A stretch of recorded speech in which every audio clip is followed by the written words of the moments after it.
soirée de la 12e édition du festival a été marquée par la projection du film d'Yvan Attal, Mon chien stupide. Il joue dans ce film et il met en scène sa compagne Charlotte Gainsbourg et son fils. Ils étaient là hier pour la présentation.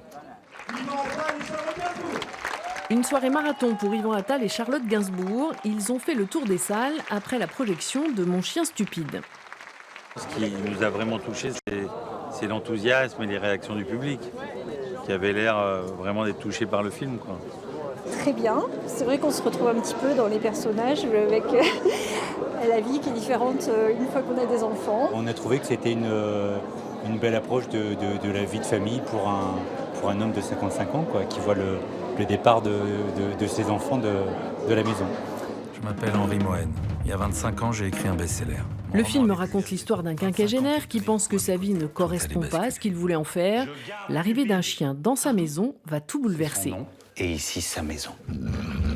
On a tendance à le comprendre un peu, Heureusement encore. quinca, oui.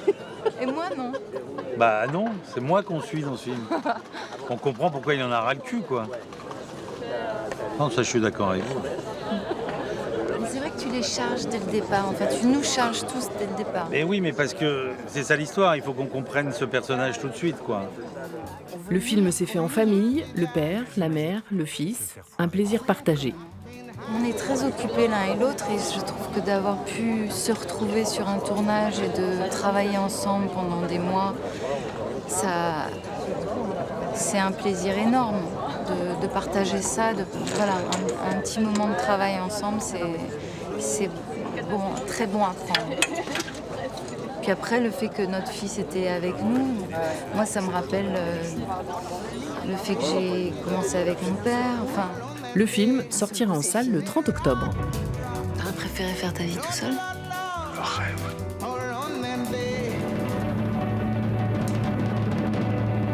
Juste avant, la cérémonie d'ouverture s'est déroulée en présence du ministre de la Culture, Franck Riester, et du Premier ministre du Luxembourg, pays invité cette année, et bien sûr Jacqueline Bisset, présidente du jury. La comédienne est revenue sur ce qui lui a fait aimer la France. Mon équipe, tout le monde est très sympa. Et je voulais juste dire que j'ai défendu la francophonie peut-être depuis l'âge de 8 ans. Entre la vie et la mort, c'est l'univers dans lequel nous fait plonger le film Vif Argent. Il a reçu un très bel accueil à Cannes et il a reçu le prix Jean Vigo. Je vois bien que tout ça n'est pas réel, que ce qu'on vit n'existe pas vraiment. C'est comme une parenthèse, un secret. Je suis plus du même monde que toi, Agathe. Mais je suis revenu. Transcender les frontières entre la vie et la mort à travers une histoire d'amour. Pour son premier long métrage de fiction, le directeur de casting Stéphane Battu mêle réel et fantastique. Ce qui m'a inspiré, c'est un peu ce qu'on peut ressentir quand on est un petit peu à l'écart du monde, un peu comme beaucoup d'adolescents ou de jeunes personnes, quand on a l'impression que le monde des autres, la réalité, comme derrière la vitre d'un aquarium, et qu'on veut y accéder. Et puis il y a ce côté chimérique de s'inventer des histoires, de s'imaginer des romances. L'histoire, c'est celle de Juste, un revenant. Pour rester dans le monde des vivants, il recueille les derniers souvenirs des mourants, mais son destin se trouve bouleversé lorsqu'il rencontre Agathe. Si tu étais passé à côté d'une chose dans le passé, que tu puisses remonter dans le temps, qu'est-ce que tu ferais ? Une œuvre romanesque et poétique qui a séduit le public. Cette histoire d'amour là, qui se double d'un passage entre la réalité et le rêve, ou la réalité et la mort, enfin voilà, j'ai fait ça très touché. J'ai trouvé que c'était un très beau film, très touchant et qui sort des autres films qu'on peut voir d'habitude.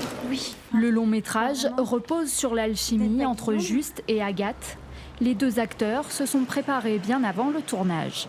Stéphane, des fois, nous faisait chanter des bouts de comédie musicale et tout ça, mais d'une manière très intime. Donc en fait, il y a eu beaucoup déjà d'émotions entre nous avant de tourner, par ces improvisations, tout ça. Et en fait, je crois que c'est resté quelque part. Au revoir. Lauréat du prestigieux prix Jean Vigo, la sortie en salle est prévue mercredi prochain. Je m'appelle Juste. Ah, Juste, c'est un prénom qu'on n'oublie pas. Une projection en avant-première d'un film réalisé en partie à Angoulême, le long métrage d'animation La fameuse invasion des ours en Sicile. C'est le premier long métrage de l'auteur de BD, Lorenzo Mattotti. C'était très bien. En plus, j'ai passé des très beaux jours à Angoulême avec toute l'équipe. Il y avait une très très belle atmosphère et c'était vraiment un grand plaisir de pouvoir le présenter tout au public d'Angoulême, évidemment. Et ce soir, c'est le dernier film de Clapiche qui est à l'honneur, mais ça, on vous en parle demain.